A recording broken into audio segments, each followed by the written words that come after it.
Hello guys, welcome back to our channel review chit chat. Chhaava starting Vicky Kaushal and Rashmika Mandanna north లో మంచి buzz అయితే ఉన్నది ఈ మూవీకి. ఆ బజ్ తో ఇప్పుడు కలెక్షన్స్ అయితే చాలా బాగా అయితే వస్తున్నాయి. ఇప్పుడు అనేది ఈ మూవీ అనేది నేనైతే చూసాను, అది కూడా హిందీలోనే, తెలుగులో అయితే లేదు థియేటర్స్ లో. నాకు తెలిసి ఓటీటీకి వచ్చాక తెలుగు ఆడియో అయితే యాడ్ అయితే చేయొచ్చు అనుకుంటున్నాను. నేనైతే మాత్రం ఈ మూవీ చూసాక నాకు ఎలాగ అనిపించింది తెలుసుకునే ముందు ఇలాంటి జెన్యూన్ మూవీ రివ్యూస్ కావాలనుకుంటే ప్లీజ్ మన ఛానల్ అయితే సబ్స్క్రైబ్ అయితే చేసి వీడియోని అయితే లైక్ అయితే చేయండి. అలాగే మీ ఫ్రెండ్స్ అండ్ ఫ్యామిలీ కూడా వీడియోని అయితే షేర్ అయితే చేయండి. అలాగే రివ్యూస్ అనేది మన ఇన్స్టాగ్రామ్ పేజ్ లో ముందే మీకు అయితే పెడతాం, కావాలనుకుంటే ఒకసారి చెక్అవుట్ అయితే చేయండి. కంటెంట్ నచ్చితే మాత్రం డెఫినెట్ గా ఫాలో అయితే కొట్టండి మన ఇన్స్టాగ్రామ్ పేజ్ ని కూడా, అందులో కూడా చిన్న సపోర్ట్ అయితే చేయండి.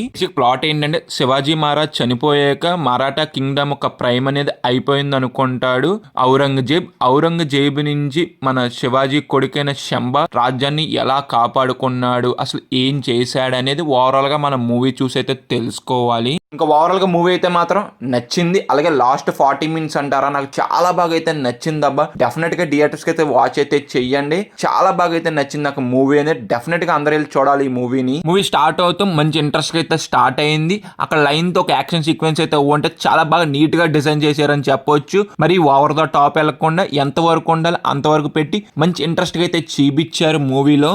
ఈ మూవీలో ఎమోషన్ అయితే మాత్రం నాకు చాలా బాగా వర్కౌట్ అయింది అబ్బా. కొన్ని సీన్స్ లో అయితే మాత్రం మన కళ్ళు నుంచి కూడా నీళ్ళు అయితే వచ్చేస్తాయి, అంత బాగా కనెక్ట్ అయితే అవుతాం ఆ ఎమోషన్ కి అనేది. అలాగే మూవీలో కొన్ని చోట్ల డ్రామా అనేది కూడా చాలా బాగా అయితే అనిపించింది నాకైతే మాత్రం. నేను చాలా బాగా కనెక్ట్ అయితే అవ్వాను ఎమోషన్ కానీ డ్రామాకి. నాకు చాలా బాగా అనిపించింది ఈ రెండు అయితే. మూవీలో శంభాజీ మహారాజ్ క్యారెక్టర్ అనేది చాలా బాగా అయితే రాసుకున్నారు, అంతే బాగా చూపించారు కూడా మనకి స్క్రీన్ మీద. మెయిన్ గా విక్కీ కౌశల్ పర్ఫార్మెన్స్ చేసినంత సేపు కూడా మనకి శంభాజీ మహారాజ్ చూసినట్టయితే ఉంటది, అంత బాగా అయితే చేశారు విక్కీ కౌశల్ పర్ఫార్మెన్స్ అనేది.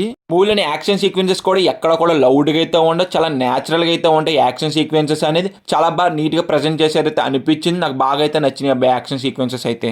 లాస్ట్ 40 మినిట్స్ అనేది మూవీకి బిగ్గెస్ట్ సోల్ పాయింట్. అసలు చాలా ఎమోషన్ గా అయితే అనిపిస్తుంది. నాకు చాలా బాగా కనెక్ట్ అయితే అవ్వానబ్బా నేనైతే దానికి.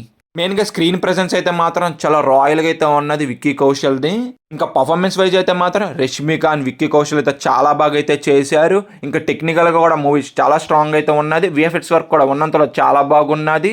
ఇంకా మ్యూజిక్ అంటారు అది కూడా చాలా బాగా అయితే అనిపించింది అబ్బా. డైరెక్షన్ కూడా టాప్ నాచ్ అయితే ఉన్నది. ఇది గైస్ ఈ మూవీ చూసాక నా ఒపీనియన్. అంటే మూవీ మీరు చూస్తుంటే మీ ఒపీనియన్ కూడా డెఫినెట్ కింద అయితే కామెంట్ అయితే చేయండి. వీడియో ఇప్పటి వరకు చూసారు కానీ మీకు జెన్యూన్ రివ్యూ అనిపిస్తే వీడియో నచ్చితే మాత్రం మన ఛానల్ అయితే సబ్స్క్రైబ్ అయితే చేసి వీడియోని అయితే లైక్ చేసి మీ ఫ్రెండ్స్ అండ్ ఫ్యామిలీకి కూడా షేర్ అయితే చేయండి. అలాగే మన కామెంట్ సెక్షన్ డిస్క్రిప్షన్ మన ఇన్స్టాగ్రామ్ లింక్ కూడా ఉంటుంది. కంటెంట్ ఒకసారి చెక్ చేయండి, వర్త్ అనిపించింది అనుకోండి ఫాలో కొట్టి అందులో కూడా చిన్న సపోర్ట్ అయితే చేయండి. Bye guys, in the next video. జై హింద్.